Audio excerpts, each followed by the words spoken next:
Hello అండి. చాలామంది అద్దె ఇల్లైనా సొంత ఇల్లైనా గృహప్రవేశం చేసేటప్పుడు ఎలాంటి నియమాలను పాటించాలి, ఏమేమి ముందుగా తీసుకెళ్ళాలి, ఏ ఏ వస్తువులను అస్సలు తీసుకెళ్ళకూడదు, ఇవన్నీ ఈ వీడియోలో మనం తెలుసుకుందాం. వారంలో బుధ గురు శుక్రవారాల్లో గృహప్రవేశం చేస్తే చాలా మంచిది. గృహప్రవేశం చేసేటప్పుడు ముందుగా గోమాతని ఇంట్లోకి అడుగు పెట్టించడం చాలా శుభప్రదం.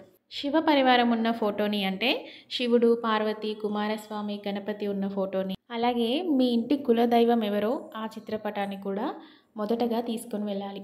ఇంటికి తులసి మొక్క అనేది చాలా ప్రత్యేకమైంది, చాలా ముఖ్యం కూడా. అందుకని ఇంటి ముంగిట తులసి చెట్టుని ఖచ్చితంగా పెట్టుకోండి.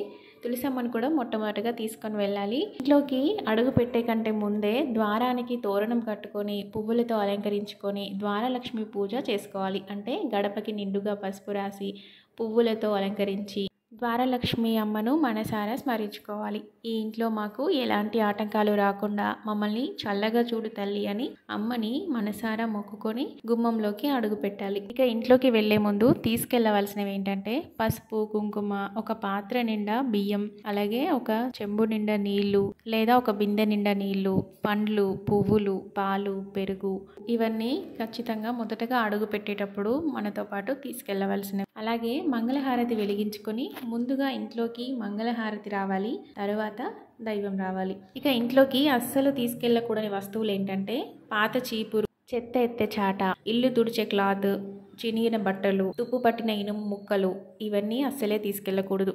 ఈ విధంగా పాలు పొంగించినప్పుడు అయ్యో పొంగిపోతున్నాయి అని అనకూడదు. అలాగే నోటితో కూడా అస్సలు ఊదకూడదు. పాలు ఈశాన్యం వైపు గనక పొంగితే చాలా మంచిది. ఒక పీట వేసుకొని ఆ పీట పైన మనం తీసుకొచ్చిన దేవుని చిత్రపటాలను పెట్టుకొని పువ్వులతో అలంకరించుకొని పూజకు కావాల్సినవన్నీ ఏర్పాటు చేసుకోవాలి. పొంగిపోగా మిగిలిన పాలతో స్వామికి నైవేద్యం చేసి సమర్పించాలి.